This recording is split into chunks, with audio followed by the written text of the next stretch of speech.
بسم الله الرحمن الرحیم لا اله الا الله محمد رسول الله.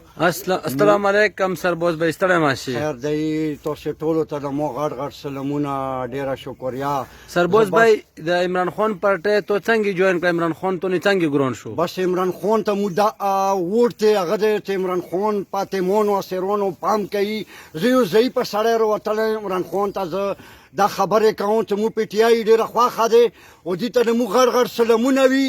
دا مو منو پر می جنسي کې ز پروت یم ایمانوم شرباز ده. زه دې ته خولي خبره کوم او اترې کوم.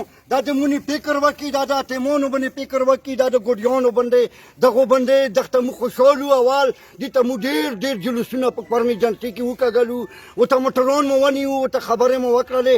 بیا نن مو په خرزمان ملک نوسته دلته جندړي ته زه راغلی یم. زه د اس کوم عمران خان ته چې موږ دا سړی خوښ دی، موږ دا خامخا دا وټونه موږ غواړو ټولې پرمې ته مو د عرض د شرباز طرفه نه څنګه به زه مو میز ته وټونه راوړي چې څه غواړي هغه د شرباز ته وایي.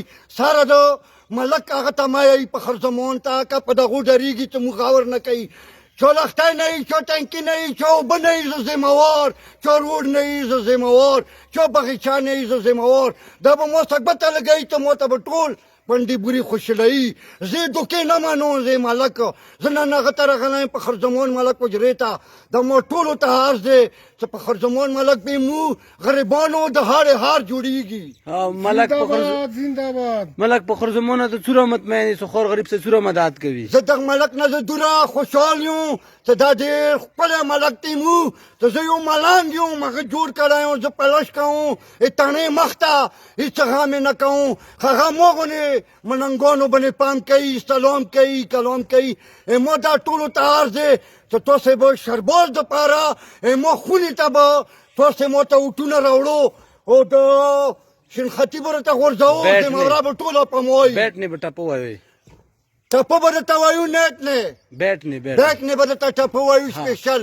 د مخکې چې کوم ایمو کورمې کې ایمنې ګوند تېر شي هغو مو ته څه کړي دي؟ دغو ایمنیان د سره منو نه ایمنې به څه وي. دغه مخکې چې کوم جوړ دي دا مو باندې سلام نه خرپوي، هېڅ غورې مو نه کوي، نه مو لخته سپه کوي، نه مو ته بمبه جوړوي، نه وروره خوار غریب سره مدد نه کوي. پنډې بورې زه خپله ضعیف یم. ما بچیو ته د هغوی وړو ټوله نه دي خستې.